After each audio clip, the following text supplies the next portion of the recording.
It's a pleasure to be here with all of you today to talk about the economics of the internet and the implications for public policy.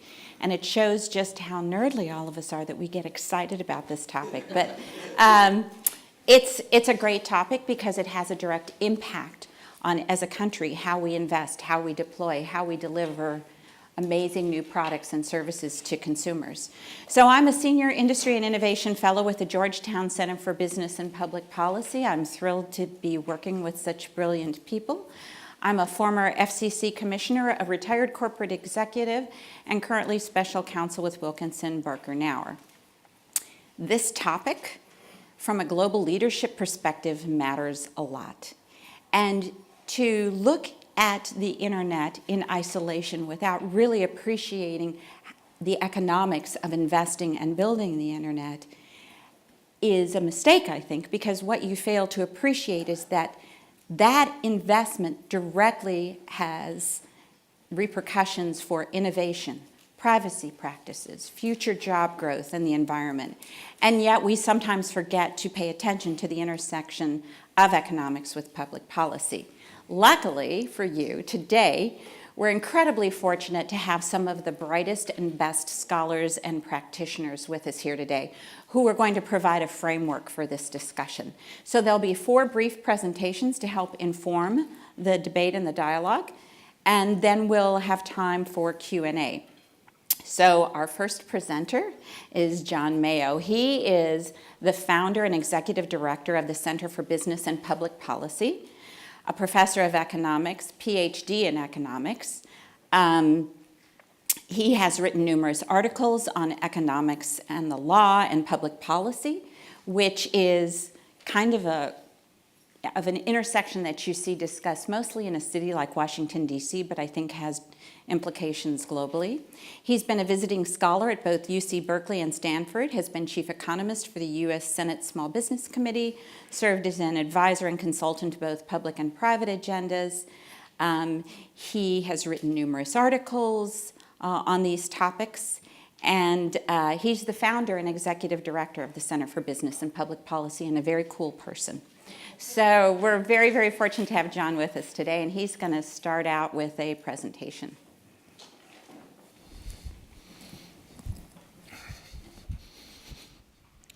Kathleen, thank you very much for the gracious introduction. Nicest thing anybody's ever said to me is that I was cool. No, my children certainly don't think that. Let me say that how happy I am for you to be here today to humor us, to think about a little bit of an exploration of understanding economics as a tool for building a foundation for public policy in the telecom and internet space.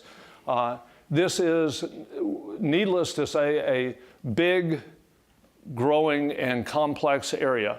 When I began to think about this talk this morning, I thought, well, what are the questions that we might think of as being in front of us? And there's so many. So I will put down one page of questions just to provoke us.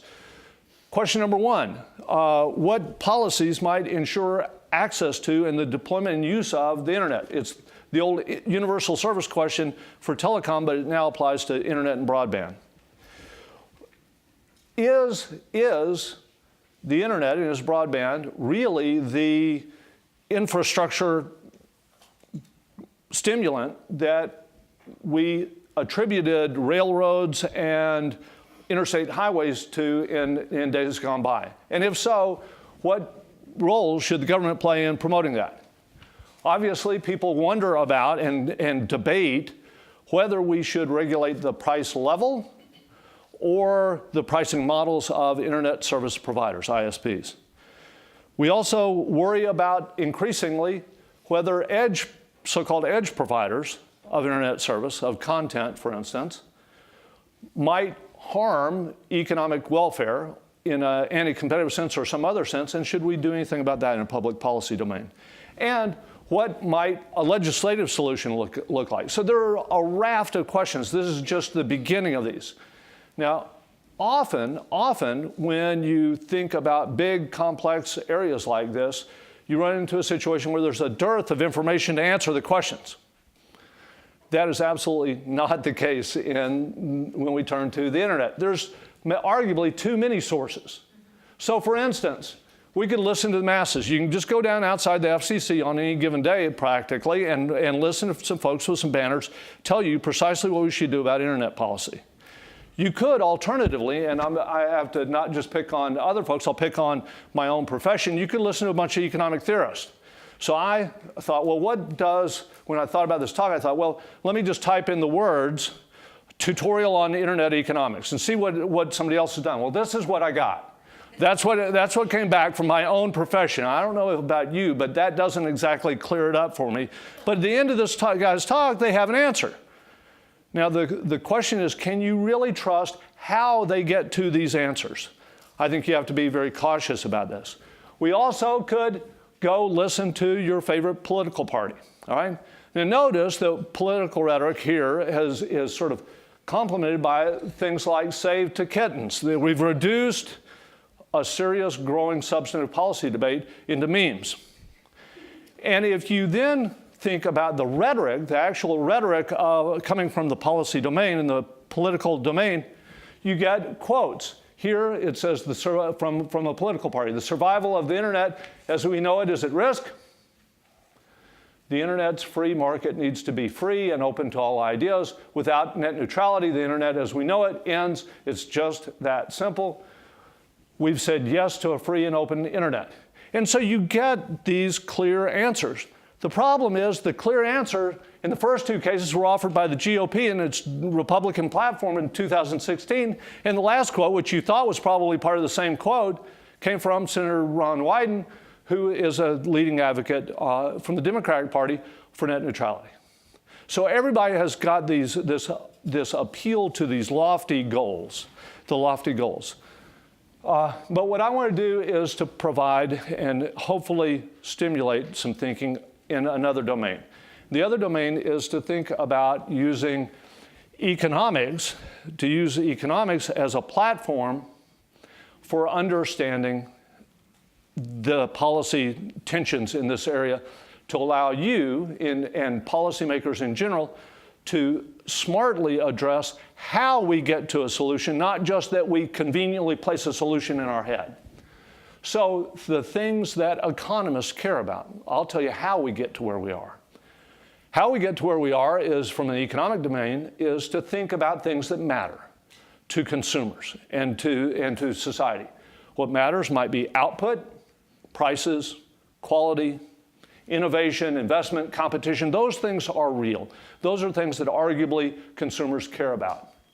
And of course, let me just say that if we pay attention to those things, I think we also accomplish something that people from both political parties and from all ends of the political spectrum would agree on, is that we ought to have a free and open internet. Now, here's the good news. The good news is, I don't think, although Kathleen was very nice in complimenting the fact that everybody on the panel has either a PhD or a law degree in economics, you don't have to have a PhD in economics to get some real serious insights into the economics of the internet. So a very simple taxonomy going to and relying on nothing more than your principles of economics class that many of you took in college is to look at, number one, the demand determinants and metrics. Number two, the supply determinants and metrics. Three, pricing models. And I hope in the next couple minutes or a few minutes, I'll convince you that you can get pretty far in terms of understanding the economics and policy implications of the economics if you just rely on these simple tools. So let's turn to demand. What we know in the demand dimension is that demand has been exploding. I think Scott Wellston maybe is going to explore this in a bit more detail, so I'll be brief here.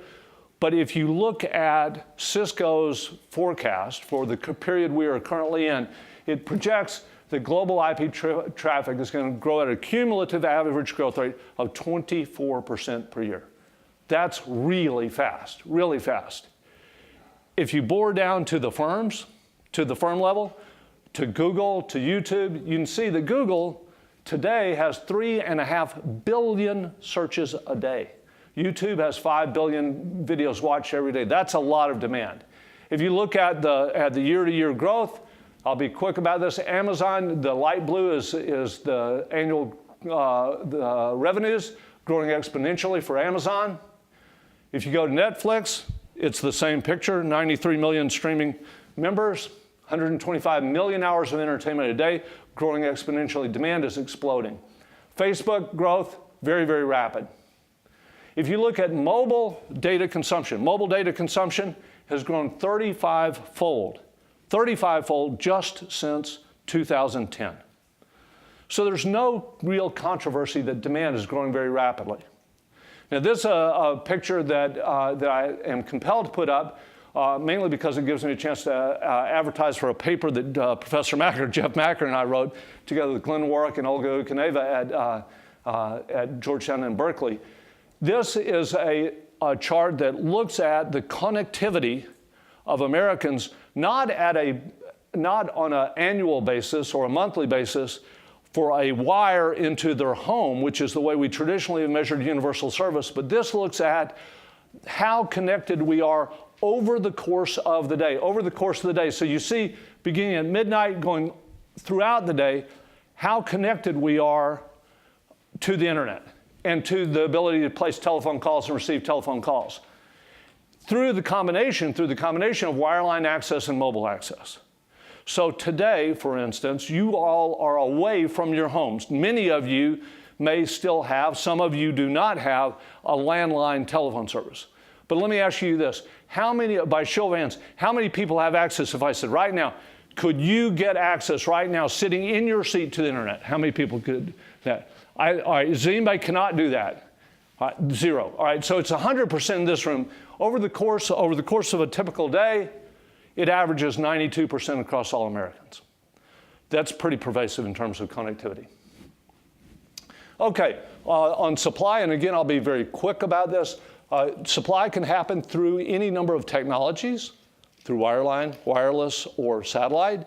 It can happen in a variety, and for economists, we don't really care what technology brings you access to the internet. What we care about is that people really are able to access and utilize the internet.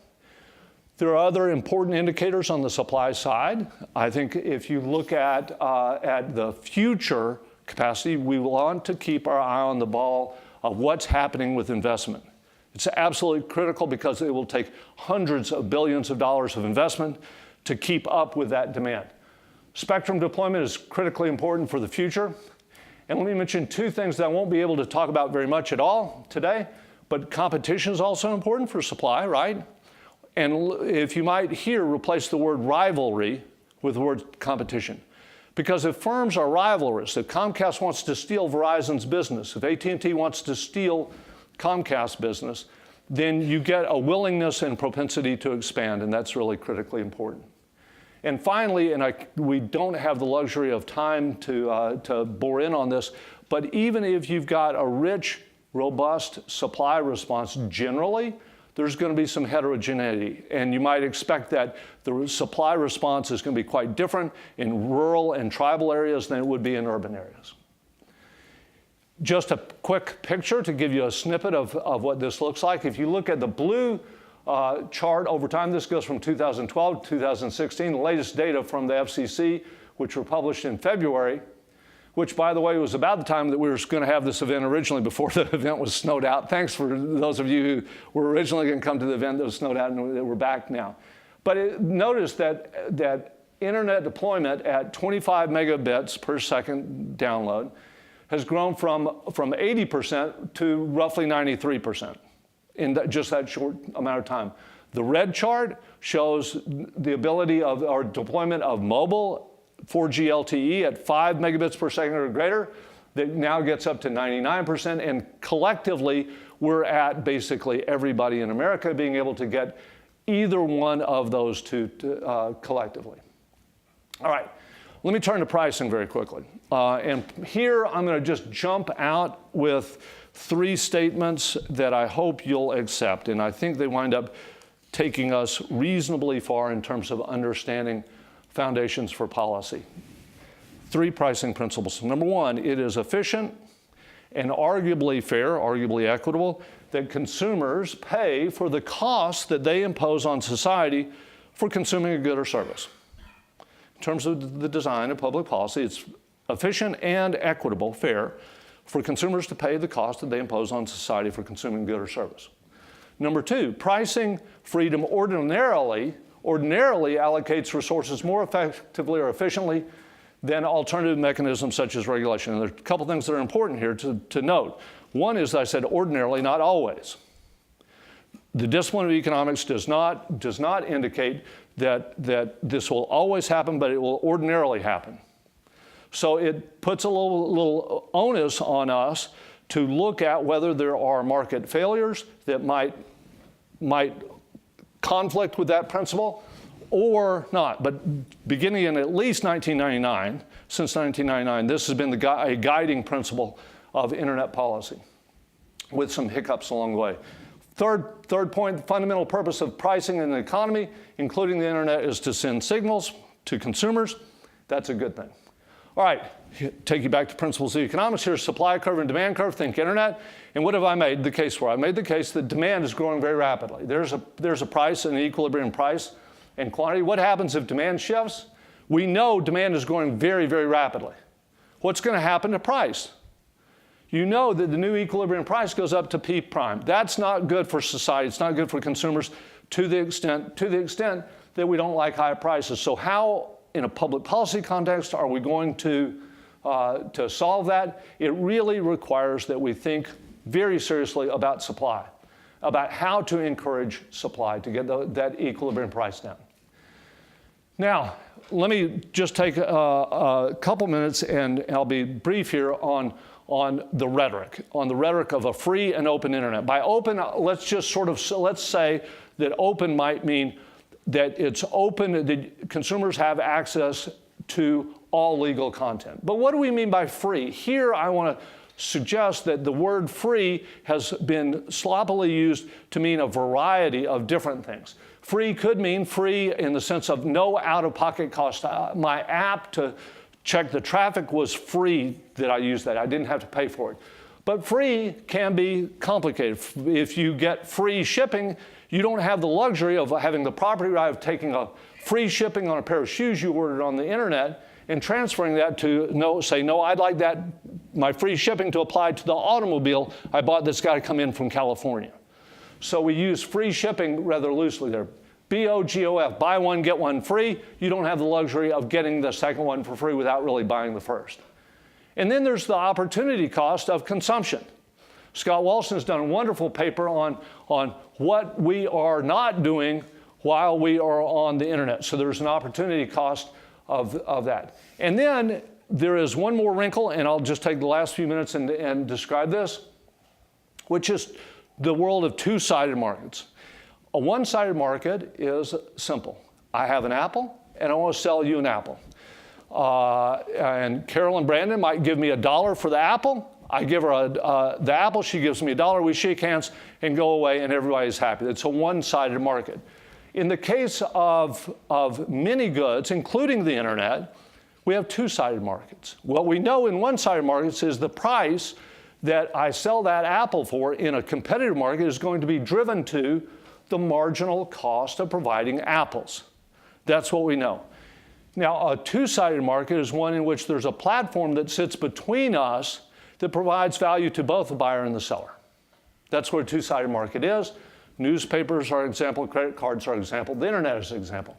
Here's the case of newspapers. A picture of newspapers sitting in the middle as a platform. Newspapers provide value to advertisers because they give advertisers the ability to get in front of customers the advertising to sell their products. Newspapers also create value for customers because they provide value through providing information through news, right? So there, in each case here, notice that there's not just a single price, there are two prices. There's a price on both sides of the market. What is the price going to be in that particular case? Well, there's a latitude on the part of the newspaper provider to charge both a price to the advertiser and the customer, and these things fall out in many different ways.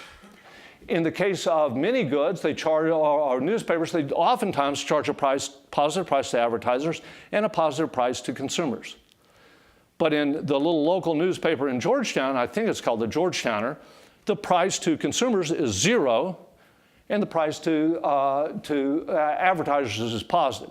You might play the game of what would happen if through rule, regulation, or decree, we were to force the price for advertisers to 0. But if you switch over to ISPs, now it's exactly the same model. ISPs sitting as a platform in between consumers and content providers. You've got the same issue. You've got pricing on both sides of that market that could happen.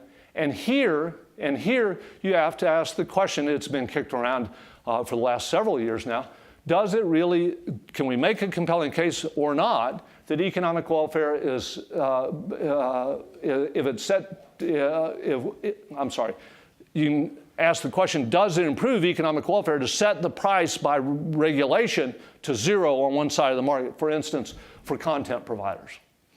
Some of the more radical versions of net neutrality would impose that, for instance. Secondly, there's not just a single price on each side of the market, but multiple prices. So consumers themselves may desire different tiers of service. I want a really blazingly fast service, I want a super fast service, or I want a fast service. Nobody's going to advertise that they sell you a slow service. So blazingly fast, super fast, or really fast. So we allow that and believe that consumers, by being able to do that, are able to improve their welfare by doing so. But over on the content side, you have to ask the question, does it really make sense if we believe that allowing that quality differentiating on the consumer side makes sense? Does it make any sense over on the content side to prohibit that? So I hope these sorts of considerations at least fuel some discussion and dialogue and provide some insights into what I know will be a rich discussion. Thank you very much.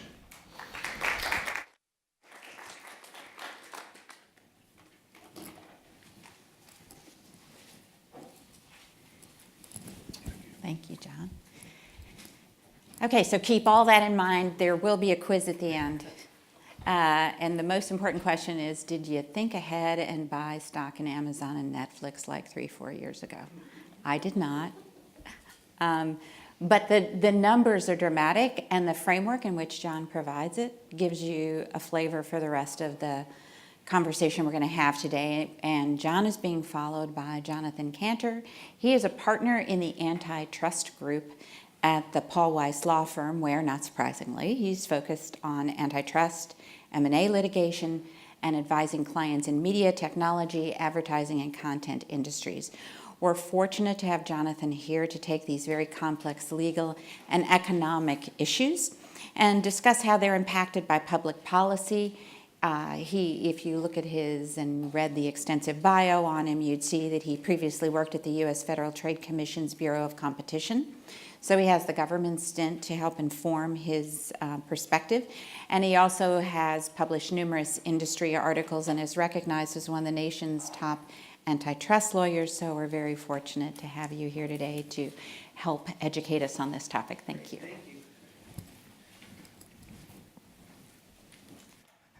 Thank you very much for that warm introduction. Thank you to the Center for Business and Public Policy and Georgetown for having me today. It's really an honor to be presenting alongside such an esteemed group, and I hope to keep up.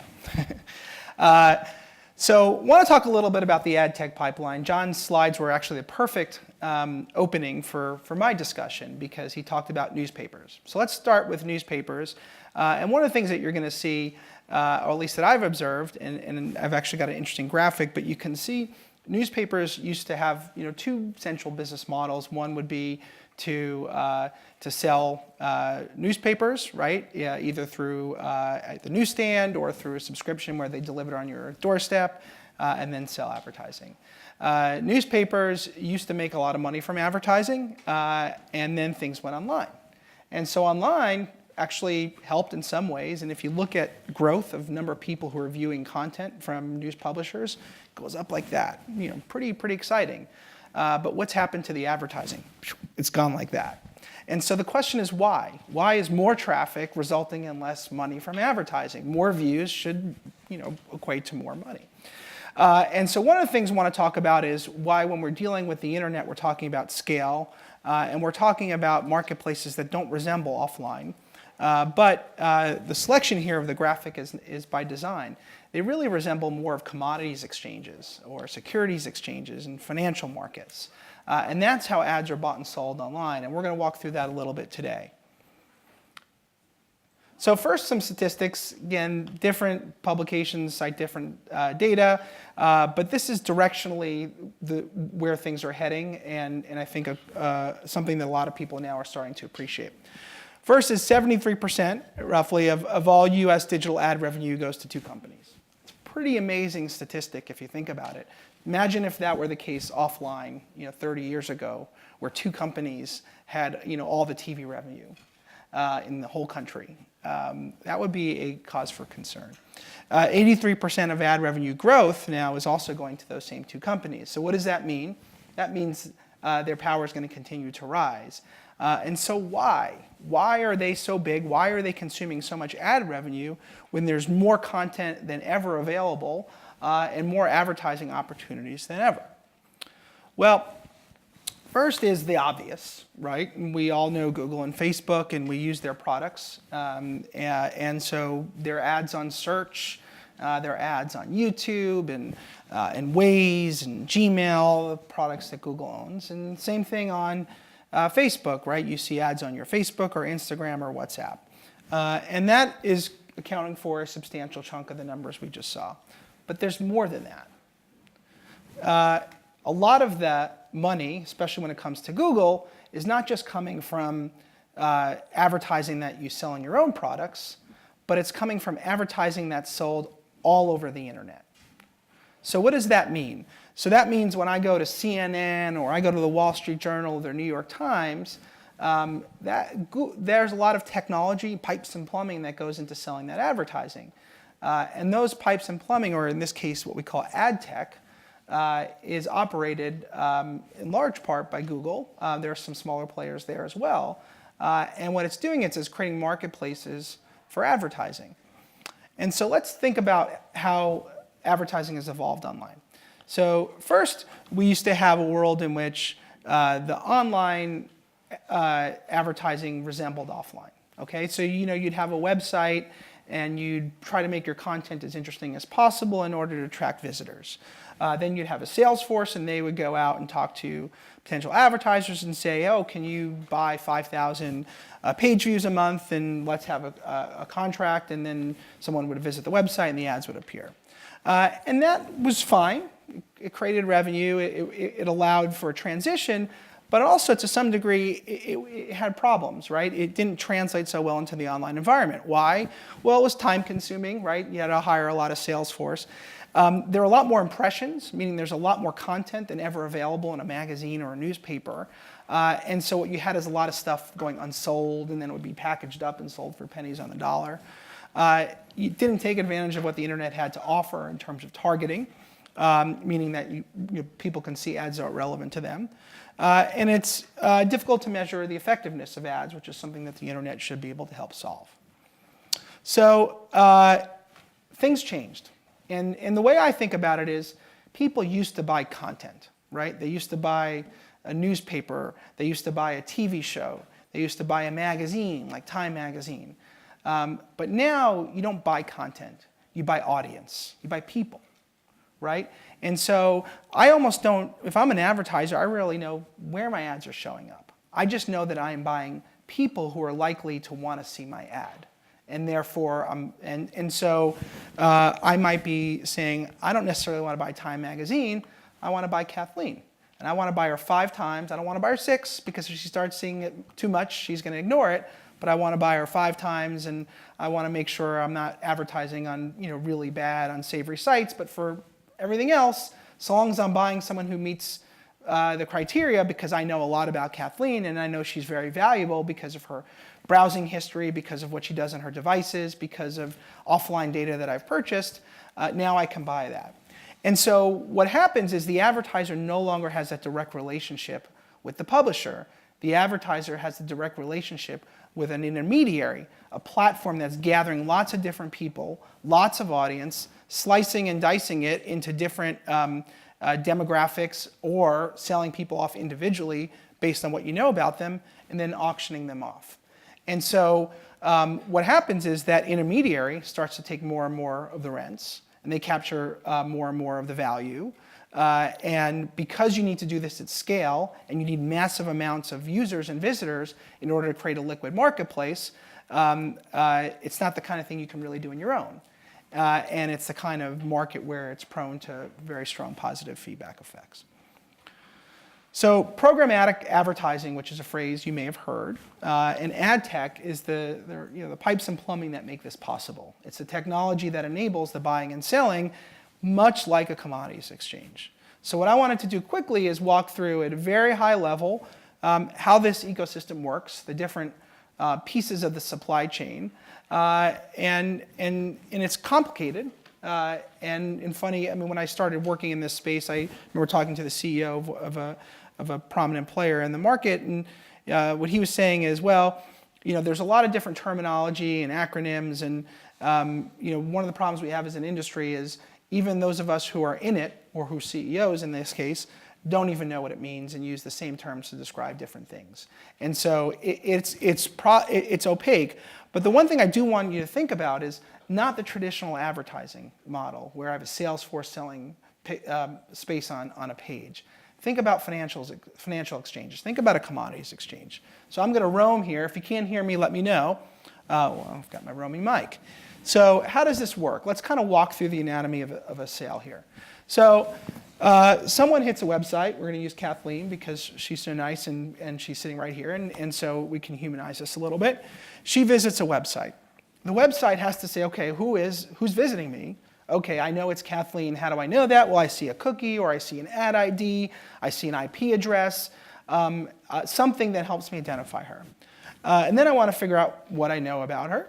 And I can look into my sort of super profile of what I have to figure out what I know about her, why she might be valuable. And then I see if I have a pre-sold ad for her. More often than not, you don't. And if not, I'm going to auction her off. And so this is all happening. By the way, this is all going to happen in less than 200 milliseconds and will load simultaneously with the web page. So the publisher-side ad server, this is kind of the brain of the publisher's ad system, will say, OK, who is Kathleen? What do I know about her? And that will kind of help run the sale, right? And so now we've concluded who she is. We've concluded that we don't have an ad pre-sold. And so we're going to figure out how to maximize our value, right? And that can mean from selling it on an exchange or a network. It's usually now an exchange. And it could be which exchange is going to have the most willing buyers, and then pick that exchange and figure out how to auction it off. So supply-side platforms used to take the function of mediating, figuring out all the different sources. They've largely fall by the wayside, and the technology has kind of been chopped up into publisher, ad servers, and some degree exchanges. The reason it's still there is because some people still talk about supply-side platforms or SSPs. Now you have ad exchanges, right? This is the marketplace where people trade, right? And so think about your old stock market and the people with those funny-looking vests who are saying, who wants to buy this? And then all the people raising their hand, throwing up, I want to buy that. And so now, right, with the help of the publisher, ad server, and the SSP, someone's saying, who wants to buy Kathleen? I have a great amount of data on her. She's really valuable. You want to pay a lot for her. And so the ad exchanges will do two things. They can sell it to two different places. They can sell it to ad networks who actually buy in the exchange. These are folks who take risk and they buy up chunks and bunches of advertising and then they resell it. Or someone use a demand-side platform which will say, OK, I'm interested in buying Kathleen. I'm running ad campaigns for my clients. And I figure out what I know about her. I'm going to look at a data management platform to figure out what else I know about her, right? So that I can be a smart purchaser. And then I can figure out if it's worth buying her or not. And if it is worth buying for her, I'm going to bid in real time to purchase an ad alongside the page that Kathleen's visiting. And in under 200 milliseconds, this auction will take place. And then someone will win the auction. The winner of the auction will send the information to its ad server on this side of the market, which will then actually take the ad and send it here so that it gets presented in less than 200 milliseconds next to Kathleen. So this is what powers most of the ads that you see online. Go ahead. Ba-boom. So thank you. That was not planned. In 2007, this technology was still emerging. Google, which was one of the companies that has most of the money for ads that are sold by third parties, bought a company called DoubleClick. And the FTC approved that deal, even though people said that it raised a concern. Then they bought a company called AdMeld. Then they bought a company called AdMob. And then they have a few other entities. And so they have the largest player in all points of this supply chain. They also have the biggest ad networks, which buy and sell on this. Now, there are others. They are not the only player. There are some smaller players, AppNexus, Rubicon, and a few others who are trying to compete. Facebook tried to get into this market. They couldn't. Microsoft tried to get into this market. They couldn't. And why? Because you really need liquidity. You really need a vibrant place of buyers and marketplace of buyers and sellers. And you need enough users, enough visitors, enough Kathleens that I can provide the specific audience that people want to buy.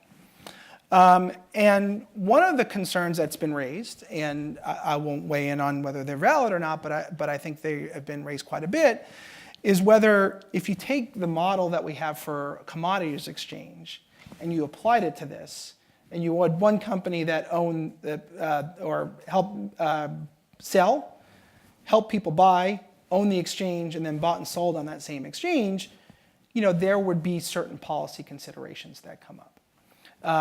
Policy considerations about market manipulation, policy considerations about conflicts of interest, and other things.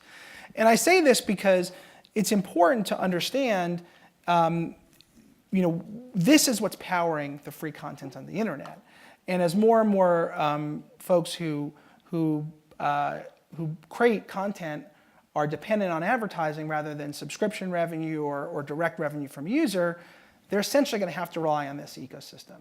And it's increasingly challenging, and where they may make a little bit of money here and there, the real value is having enough scale so that those pennies start to add up.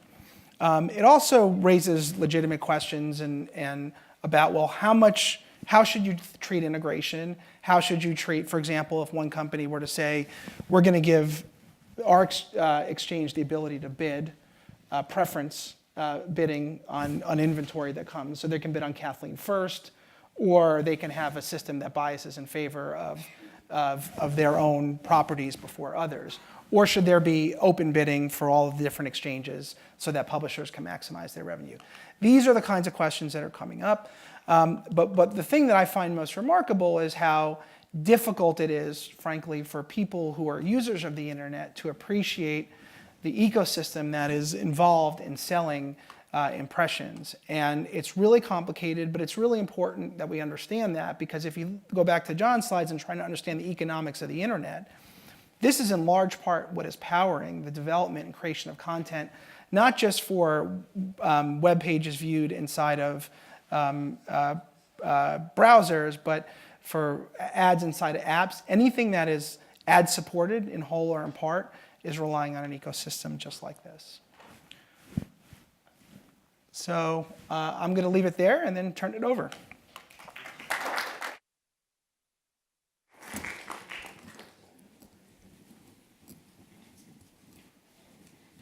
Thank you, Jonathan. So we had our econ primer, we had our ad tech primer. We all now know my shopping habits, but I do tend to get stubborn. And so any ads that are pushed my way, I don't buy that stuff. So I'm probably not their best customer. We're going to now have Scott Walston come up and provide a little more information and support around what's going on in the public policy space as you overlay the economics and the information about what's driving the financial investment and the vibrancy of Google and Facebook and everyone else who has businesses on the internet. So Scott is another PhD economist and is currently president and senior fellow at the Technology Policy Institute, senior policy scholar at the Georgetown Center for Business and Public Policy. And among other things, he's been a lecturer in Stanford University's Public Policy Program, Director of Communications and Senior Fellow at the Progress and Freedom Foundation, an economist at the World Bank, and he's had a number of other very cool economics jobs. His expertise is in industrial organization and public policy. His research focuses on regulation and competition. And again, we're very fortunate to have him here today to help inform this discussion. Thank you, Scott.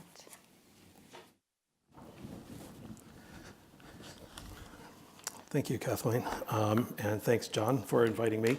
I don't have slides, but I want to use John's slides, if I might.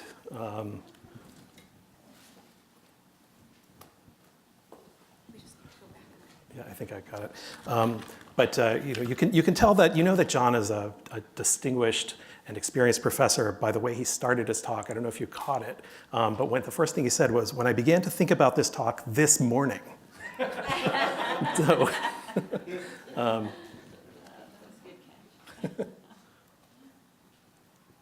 so I'm going to talk about. I don't know if you can get it going. I'm going to talk about demand and demand for broadband in particular. And not so much aggregate demand. John was talking about sort of the growth in the data flows, and that's hugely important in determining how much investment there'll be. But more more about individual demand. So let's see. I want to just go to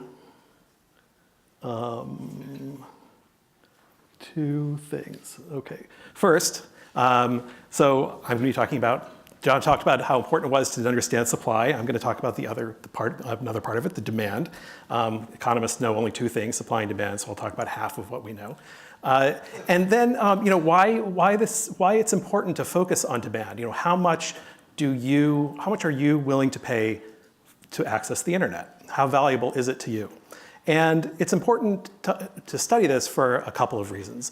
One is that it helps us determine how much competition there is, right? So if you look at this figure that John used, that he put up from the most recent FCC data, this is the broadband deployment. How many people, what share of the population, probably households, have access to services at a certain speed? And the speeds are defined for terrestrial broadband, your landline connection at 25 megabits per second down, and 5 megabits per second, 3 megabits per second up. And the reason it's that way is because that's the FCC's definition. They've decided that's what broadband is. And the FCC has changed its definition many times, from 1999, when it was 256 kilobits per second, and it's changed it several times, and that reflects the reality that the things we do take more bandwidth. But how do you define that? Where did that number come from? Well, it doesn't really come from anywhere, and that's the problem, because while you may want a definition for certain things like determining how much competition there is, does mobile compete with landline broadband? To what degree do these things compete? You want it for universal service. There are subsidies we spend to provide access to people, especially in rural areas where we spend most of our money, to build out service. What is the minimum amount of service that a company should provide, or that an ISP should provide, in order to get subsidies? Well, in order to determine these things, you need to know how much people value their connection. So think about the things that you do online. You email, you text, you watch videos, you Skype. How much bandwidth do those things require? Email, texting, very, very little, right? We're talking, kilobits per second probably, unless you're sending a big file, then it could be much bigger. Streaming music, less than a megabit per second. SD video, standard definition, a couple megabits per second. HD video, 4 to 5 megabits per second. And then you might have multiple people in your household doing things simultaneously.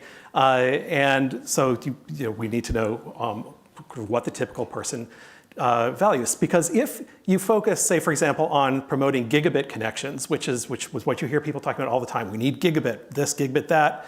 But in fact, you can't use that bandwidth. If you're providing subsidies, then if it costs more to provide more bandwidth, then you're spending a lot more than people will get value from. And then it's wasteful, right?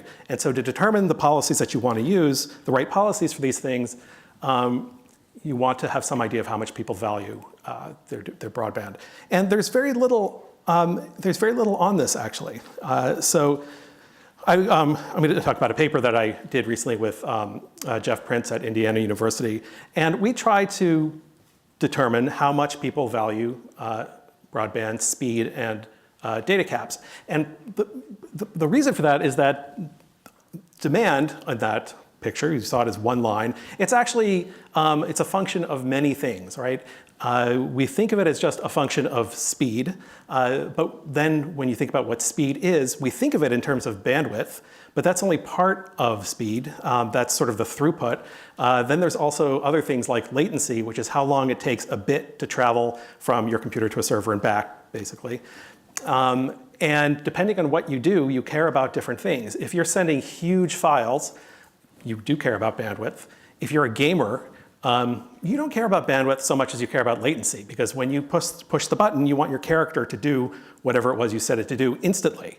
And if it doesn't, you're going to lose. So you want a very low latency connection. And so things like that combine to determine what we consider to be speed. And lots of things affect that. So we try to separate out how much people value bandwidth, how much they value, increments in bandwidth, how much they value decreases in latency, because decreases are good with latency, you want lower latency, and how much people value higher data caps.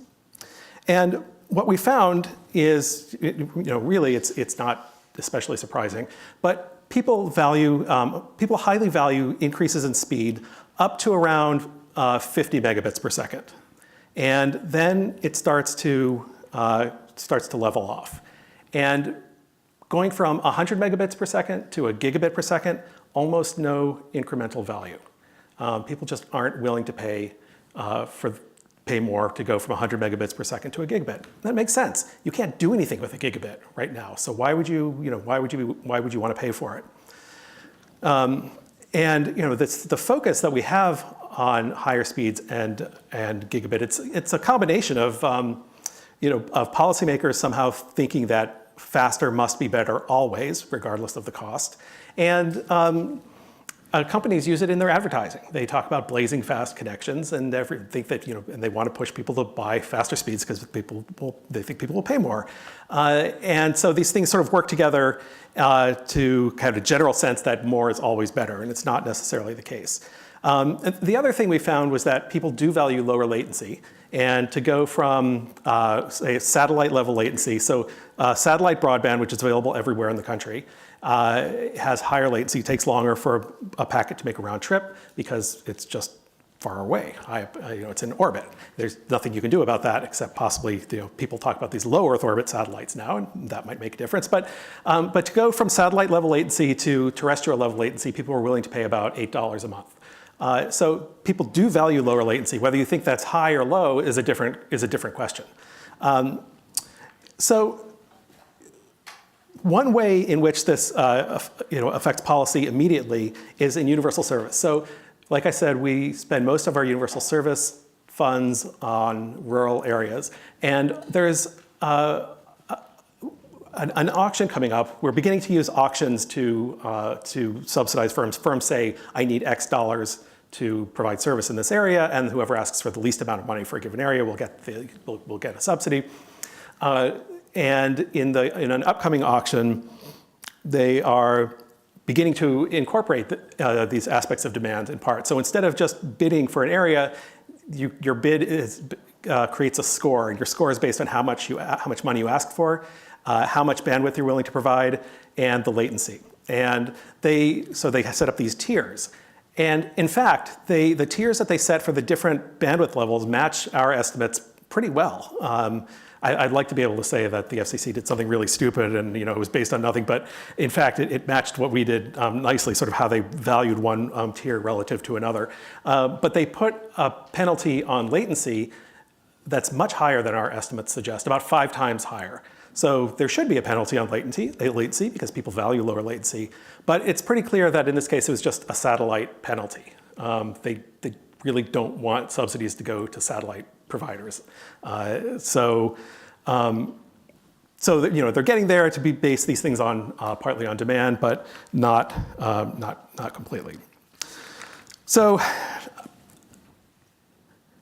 the other aspect of it is of how this affects elasticities of substitution. Like I said, does wireless how much does wireless service compete with wireline service? If you think that broadband is only 25 megabits per second and above, then wireless competes less well. If you think people are, if you know how much people are willing to pay for, say, 10 megabits per second, how much they value that, then you can begin to compare how much prices in one service will affect another service, and we can begin to make more intelligent decisions about how services compete and what the degree of competition is in the country, rather than just saying broadband is 25 megabits per second and higher, 24 megabits per second, not broadband. So when you hear people say there's only one provider offering 25 megabits per second, that may be true, and if they say it probably actually is true, but that doesn't mean there's not other broadband options, and that some people will value those options equally, and other people won't. It depends on your preferences. So that is that's my plea to focus on demand in addition to supply, and I hope that policy continues to move that way, so that we spend our money wisely. So that's it.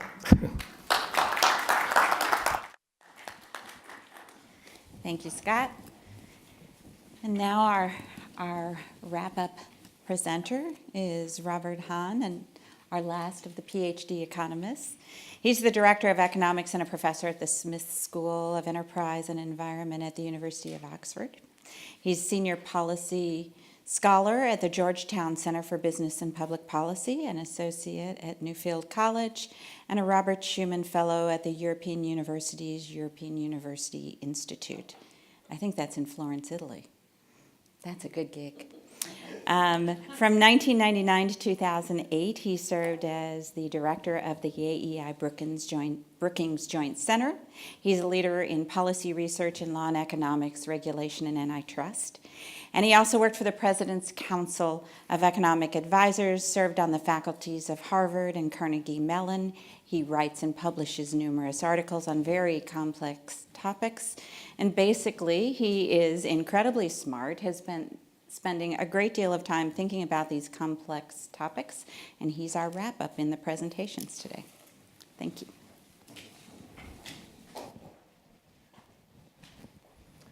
You can hold your applause. Thank you.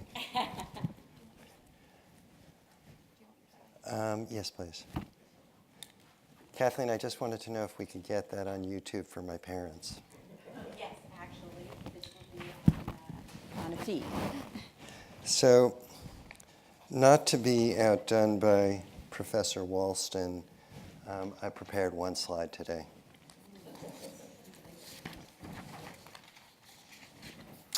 So I thought that since I was thinking about this talk, at least for the last hour, unlike John, who thought about it from breakfast, I thought that I'd try to give a couple of concluding remarks, sort of free riding on the brilliance of the previous speakers, including Kathleen.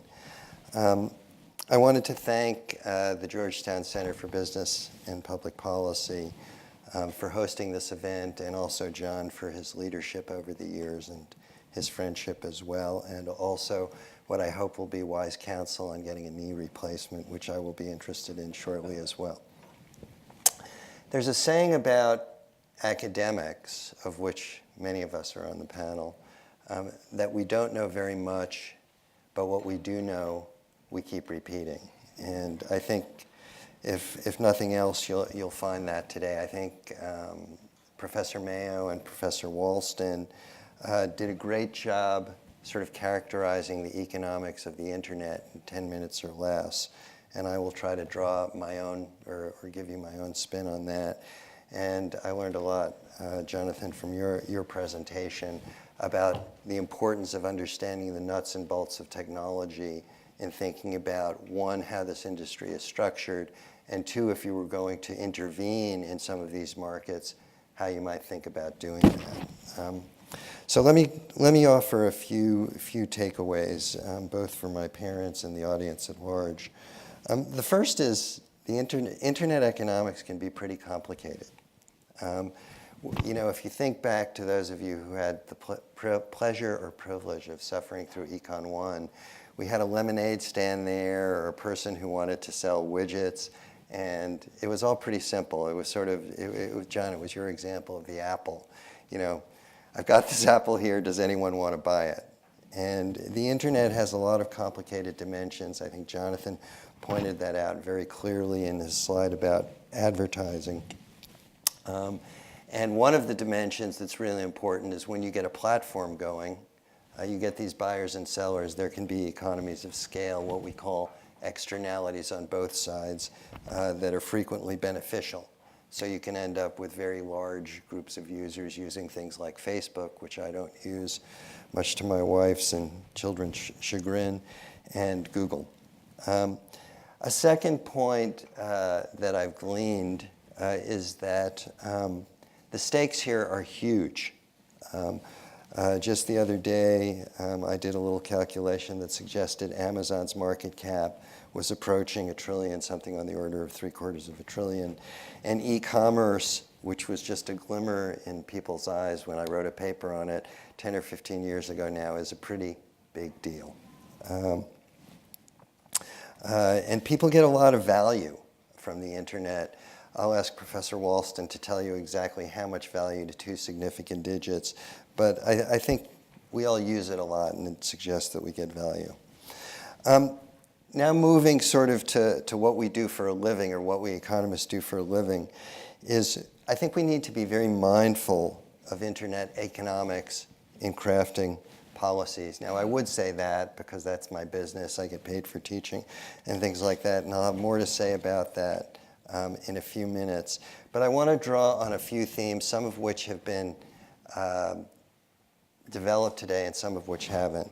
My first point is a point that Robert Bork made in a book that is now out of favor, but I think is a great book, The Antitrust Paradox, which is that big isn't necessarily bad.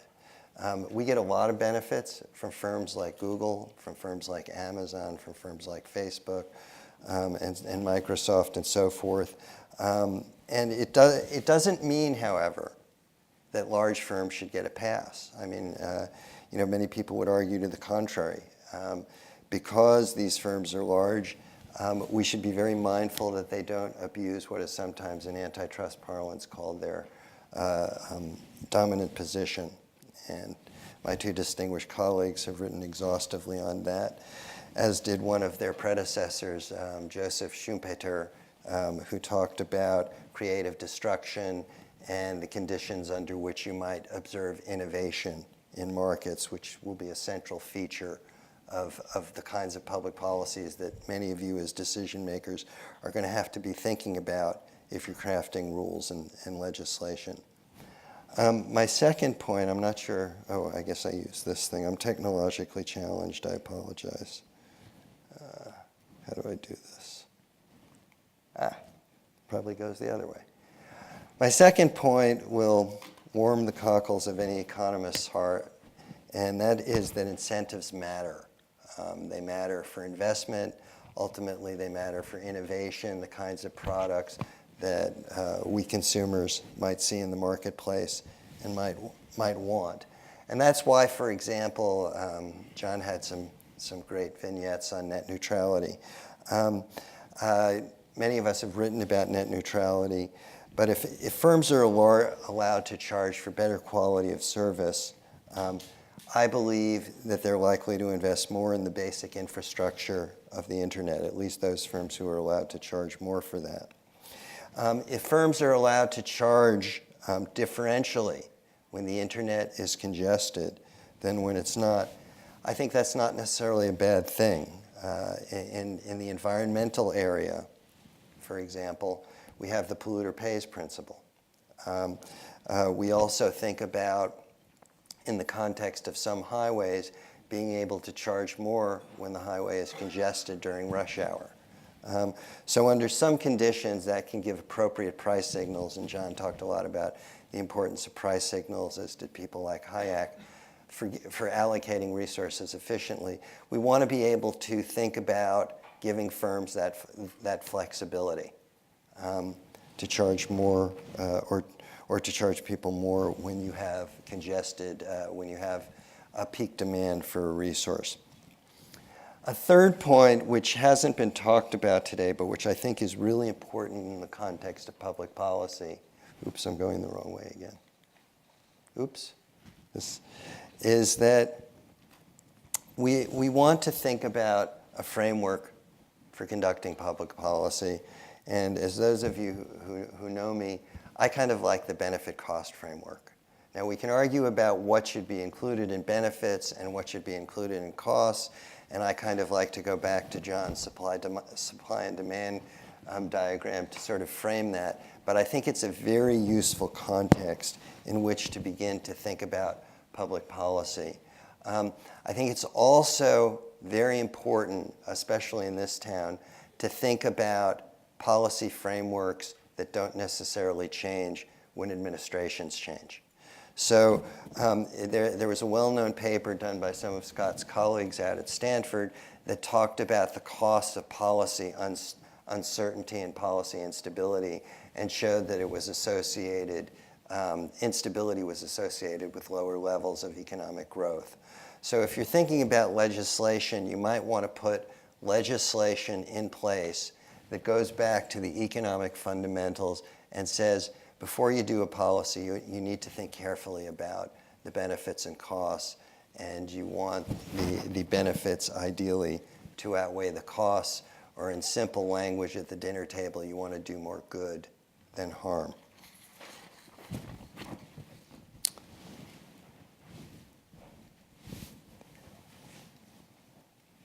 And I think it's along those lines, it's important to have Congress, particularly in industries that are very dynamic like this, not just thinking about what the price of the internet or internet services will be today, but how the internet is going to evolve over time. So I mentioned this guy Schumpeter, who won't be on the test, who wrote a great book called Capitalism, Socialism, and Democracy, and said the lemonade stand analogy or metaphor is not a good way of thinking about stuff. Innovation is really where it's at. So we want to be thinking as much, if not more, about the dynamic incentives that a policy framework is providing, say, for investment and innovation, than just the static incentives of are we allocating stuff at a point in time the way we might like to. So my final point, oops, I'm going to get this right eventually, has to do with Hippocrates and the Hippocratic Oath. There's a lot, and all of you pointed this out, there's a lot we don't know about the internet, which it would behoove us to find out more. So I think we only have a dim notion of what people are willing to pay for more privacy, if you will, if we could define that in some sort of quantitative terms. My conjecture, and many people would disagree, is that many consumers are not willing to pay very much to keep their data private as opposed to sharing it. Some people would counter that, gee, they don't really know what the costs of sharing it are, and they might prefer to keep it private. But anyway, that's my conjecture. But there are some things that we, I think, as an economic community do know. So for example, we know a lot about the impacts of regulation. And when there have been requirements to serve all people at a single price, or to go through sort of these labyrinthine Byzantine regulations, as I would argue were proposed for certain companies, certain internet service providers some time ago, to sort of push them into what is sometimes referred to as Title II. We know that common carrier regulation can have some very pernicious impacts. Essentially, you can think about it as price controls. We know that price controls don't always work very well. And at the same time, there are a lot of things we don't know. So people invented this new word or pseudonym, which I don't know how to spell yet. It's called FANG. It's either F-A-N-G or F-A-A-N-G, and depending on the week, they're including different companies. We only are beginning to get a sort of sketchy handle on what the benefits are that companies like Facebook deliver. In terms of, people spend lots of hours on Facebook, as Scott and others have pointed out. But what are the benefits people get from that? Or what are the benefits people get from Uber? Or what are the benefits people get from Airbnb or Apple? So economists are beginning to think about that very hard. I think it behooves us as sort of a collective to begin thinking about these issues in the context of public policy, because I think it's highly likely, for a lot of different reasons, that Congress is going to be paying more attention to this. Governments abroad, whether it's in the UK or the European Union, are going to be thinking about this. But I think there's just some general lessons that economists would like you to think about. And so I will leave you with the mantra of benefit cost analysis. And Kathleen, I'll turn it back over to you. Thank you very much. Thank you. One of the questions that came up as I was looking at the data and the information that all of you were sharing is that it appears that the incentives on the FANG side of the house, Facebook, Amazon, Netflix, Google, to invest, monetize, manage the data are pretty significant. But they have no business model absent investment in the infrastructure. What are the ongoing incentives for that significant CapEx investment in the infrastructure? Because we talk about sometimes the internet as if it's one big thing. These are really two pretty, from my perspective, and this is coming as a non-economist, these are two pretty different industry sectors that are investing in different platforms, and their revenue sources appear to be dramatically different. So how do you reconcile that in the public policy space to achieve what many would say are the best public policy goals? I'm just throwing that open.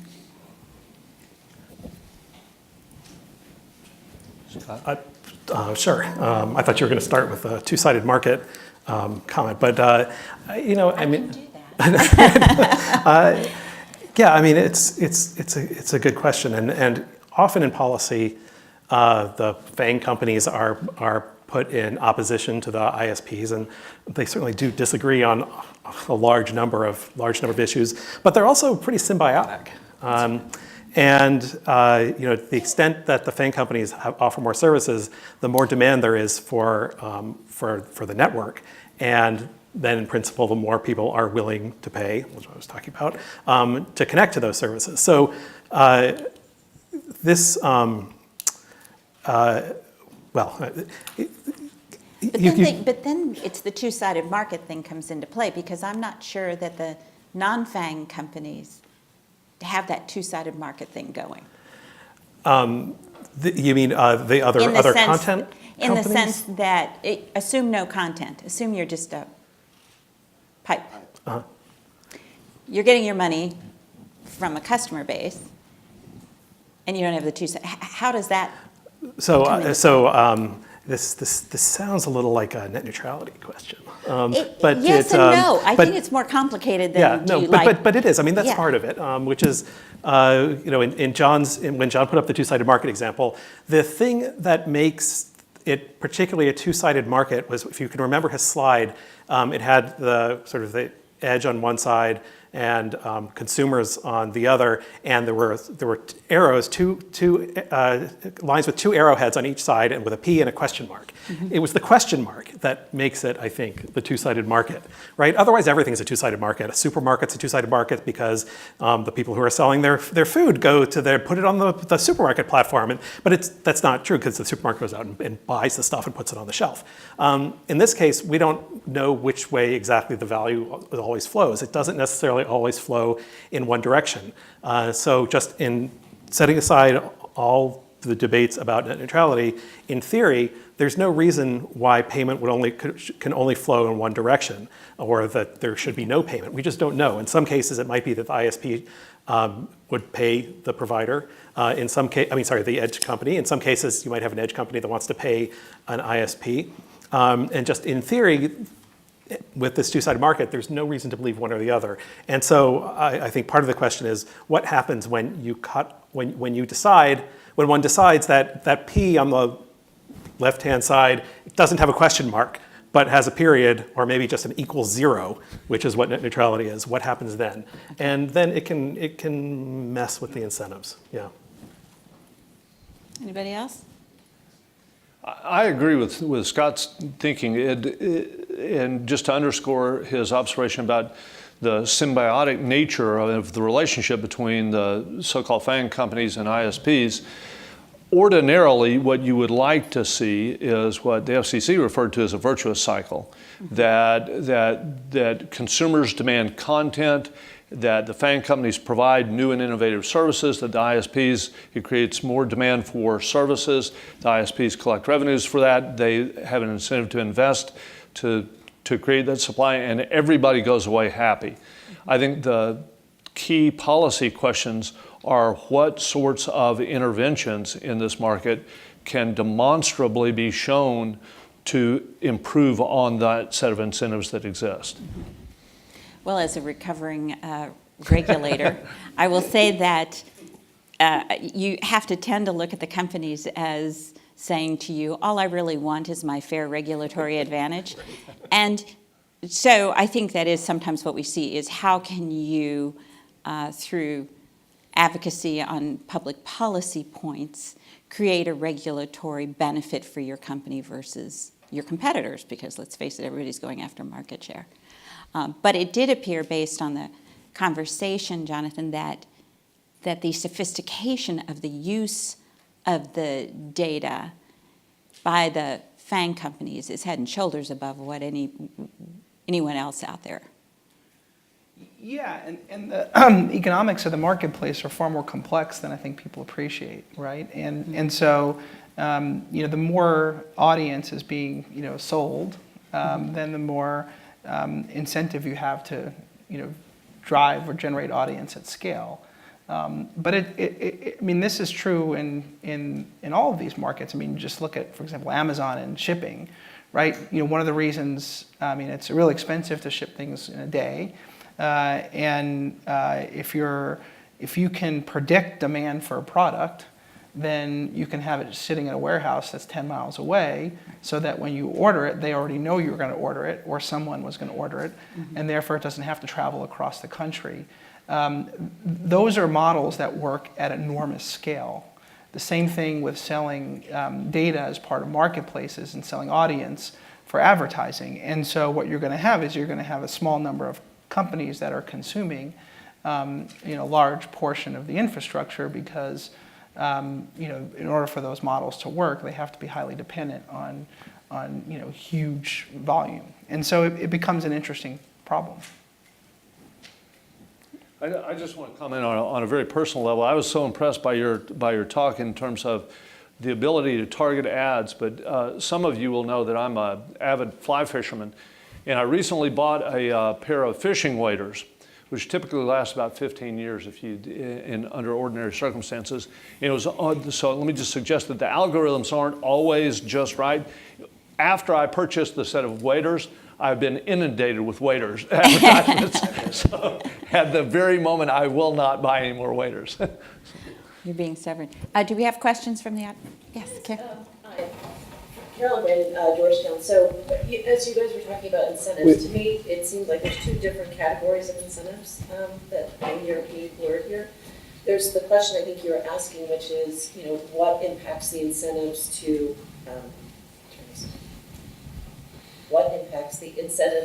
invest in the infrastructure?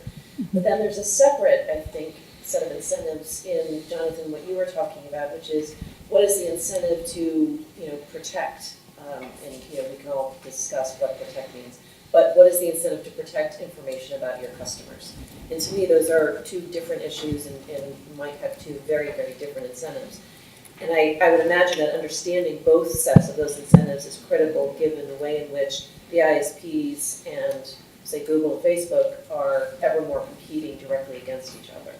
And so if you have a regulatory regime premised on understanding incentives, I'm not sure how you would do that unless you understand both sets of incentives. So I guess commentary reaction. Yeah, I mean, listen, this came up a lot in discussion about privacy and whether you should have one set of rules at the FCC and one set of rules at the FTC. And again, I'm going to take no policy positions on this panel, but it is an interesting observation, which is the two-sided or multi-sided market where you're essentially generating data in order to sell it to an advertiser. You have a greater incentive because that pays for your lunch. And so, the more you can gather, slice, and dice and analyze data, the more money you'll make.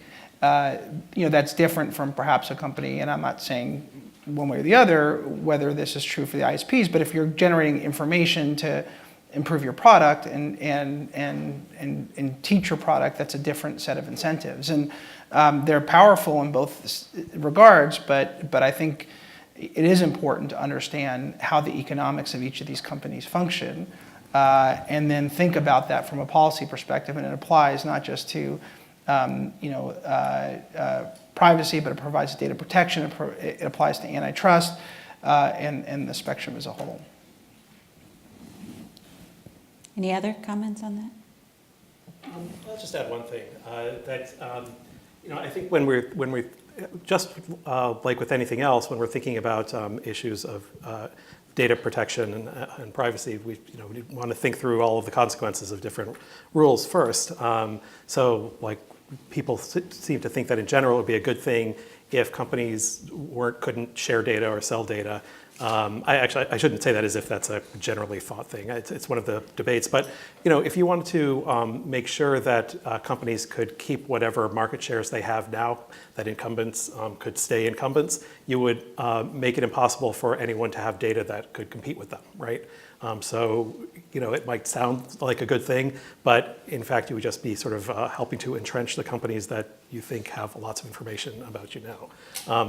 So we have to think. I just want to say one thing that's sort of almost apropos of nothing, except that I was just so amazed by it, and it's about data and sometimes the benefits of data. My son, who's 9, is doing something about Hamilton in the talent show at school. So on Sunday, we ordered from Amazon. Sunday morning, we ordered from Amazon a costume of a colonial era soldier, and at 1 p.m. it got to our house.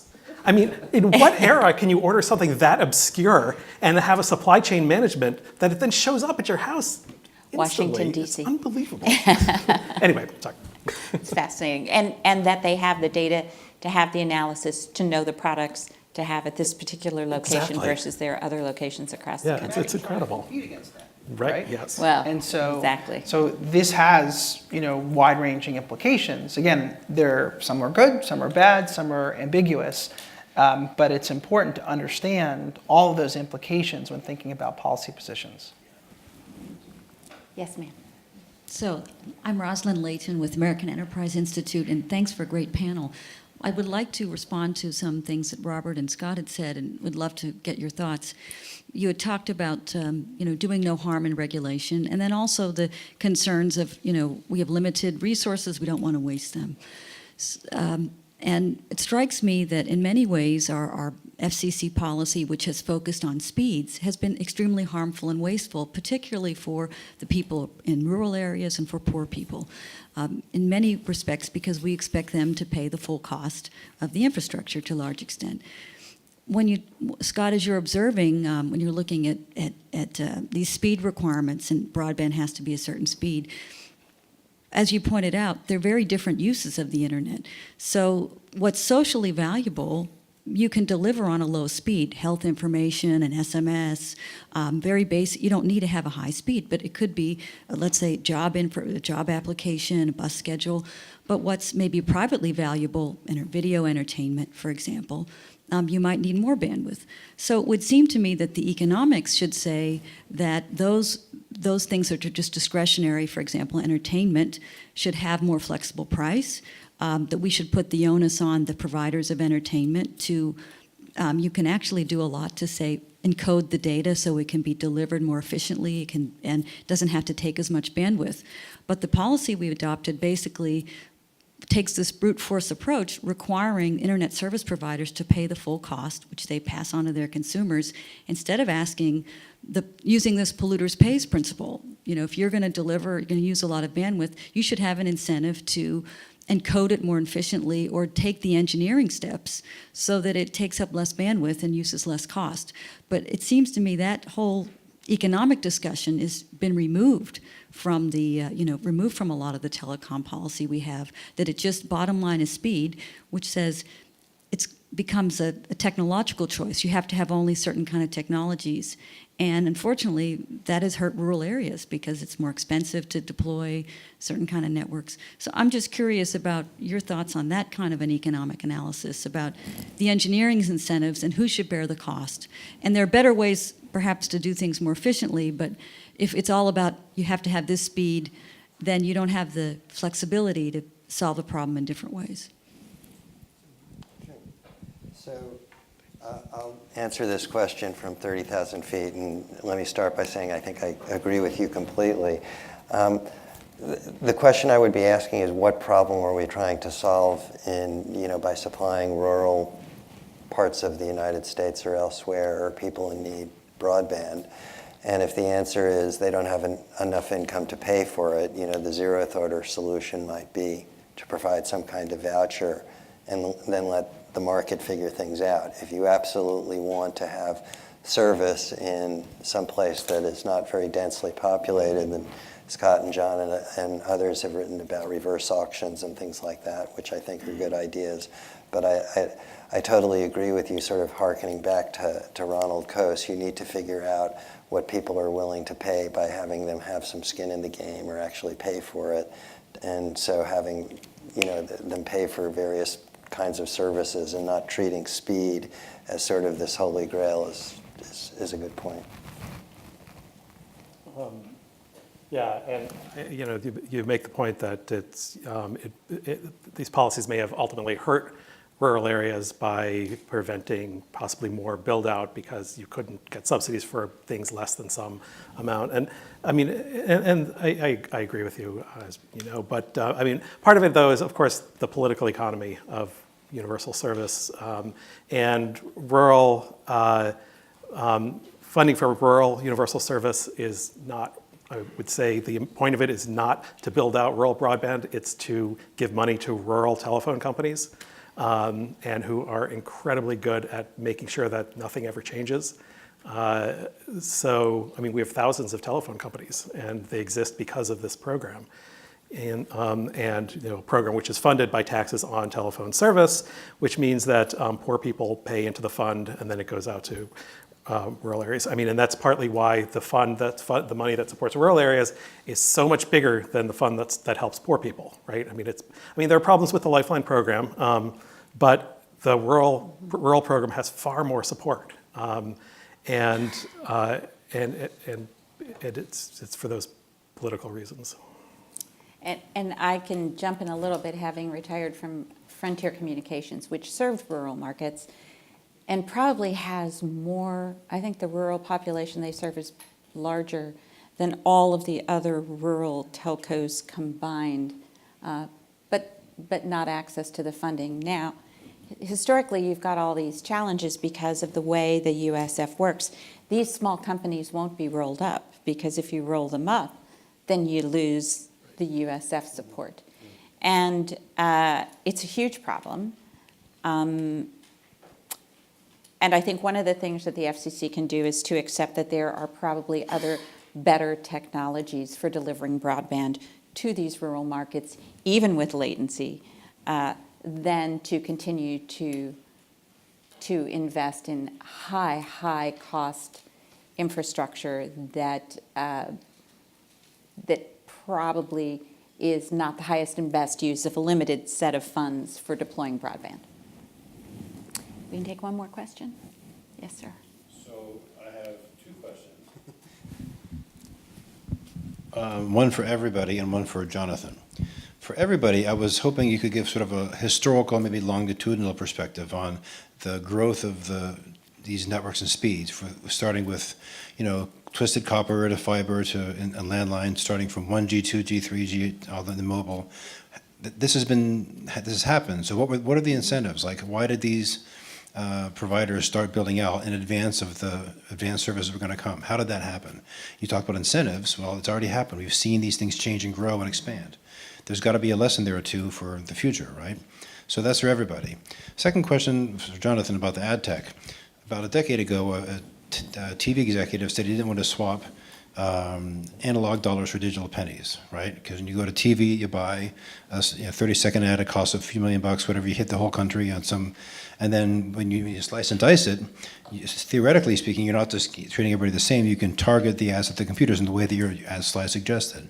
So maybe it's, instead of, the CPM being whatever, a few cents, you can charge more for that. That's what that algorithm does.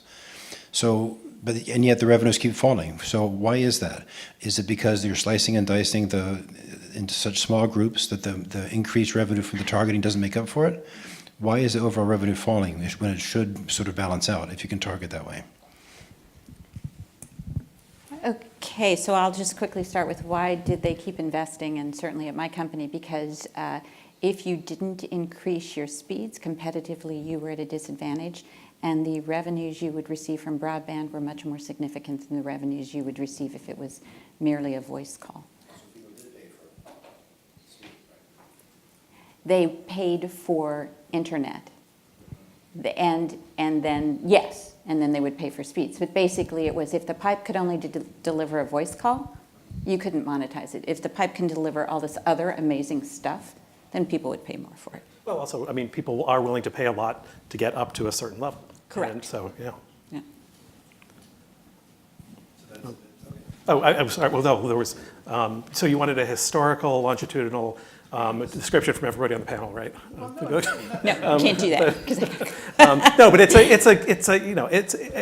a good question, because we've been investing in telecommunications networks for a really long time, but it's been fraught, right? It hasn't been a smooth history, and at one point even in the 19th century, there was competition in the U.S. and in other countries around the world. And then sort of there was this idea that telecommunications was a natural monopoly, and it got rolled up into one single company. Everywhere in the world except for here, it was owned by the state, and here it was a regulated monopoly. Everywhere else was a state-owned monopoly. And the U.S. still developed probably the best network, and other countries had their network. There were tended to be waiting. You had to wait for a phone and so on. But it wasn't especially good anywhere. And it, sort of the idea of it being a natural monopoly fell out of favor beginning in the 80s with sort of long distance competition. And then we broke up AT&T and tried to get local competition. But then we sort of had, then the mobile came in, and long distance sort of disappeared anyway, that was supposed to be the incentive to get competition in local services. But all along there's been demand, and companies have had to invest to keep up with that demand. So, but it's, though there's a huge history, and it all affects what we do today. Yeah. It was a common carrier. Yeah, we've had common carrier regulation in all kinds of things, freight, gas, and it was not. The regulation didn't change the investment incentives. Yeah, right. Yeah, and so your question is a good one. I don't know if there's a clear answer where there's a consensus view. I'll give you some observations, at least based on my experience. One is more is being captured in the middle, right? So the more you have platforms that match people up, those platforms take a bigger chunk of the rents in various different forms, and I think that's going to continue to be the case. The second, and I'll use news because it's an area that I know well, what's happened in news is the people who create the content aren't necessarily rewarded, because it used to be that as a brand, you wanted to appear alongside another brand with value, right? So Time Magazine was Time Magazine. Now, if people are buying audience, you don't care where it appears. So you can be appearing against an aggregator, or you can your ad can appear against somebody who doesn't invest in the original creation of the content, but instead invests in search engine optimization or other, and copies the content from somebody else. And that's being sold at the same value as the ad that appears along someone who originated the content, because you're delivering the same thing, you're delivering the audience. And so it starts to alter incentives away from attracting advertisers by creating premium brands, premium content. This is for ad-supported, and for high quality and accuracy in the case of news. And instead, you get rewarded for clickbait, and because you get the same audience, and even if you don't like it and don't come back, if I can attract enough people through the clickbait, I can sell the ads for the same price. Is the moderator allowed to leave? Since we lost our moderator, let me just suggest that I'll be the last person to speak. I've never actually had a moderator leave the panel before, but she had a binding constraint, I think, at another event. So let me just weigh in just very quickly. I thought Scott did a marvelous job of summarizing 130 years of telecommunications history in a short answer. In the last 30 years or so, I think, just to pick up on a couple themes that people have expressed on this panel, if you put together, go back to All Market at the time of the divestiture of AT&T's divestiture, the introduction of competition, plus the opportunities created by technological change, compel investment. They will absolutely compel investment. And what you've seen since that time is a massive acceleration in the pace at which new innovation has occurred in this industry, I think. Can I make just one final point, actually, sure. about the investment? Because the thing that we care about in terms of policy is how we're affecting investment on the margin. Right? I mean, so we know that there's going to be big chunks of investment to keep up with massive demand, but the various policies will affect sort of the direction of investment and sort of where it'll expand or not. And so those are really the areas that policy focuses on. And so, yeah. Anyway. Okay. We have a new moderator. Just a shout out on behalf of the center. We have another program coming up on May 24th. Where we're going to get into a discussion about 5G and the use cases that companies are looking at in order to fund the ongoing investment they're making in the new round of mobile technology. So May 24th, stay tuned for Save the Date. Thank you very much.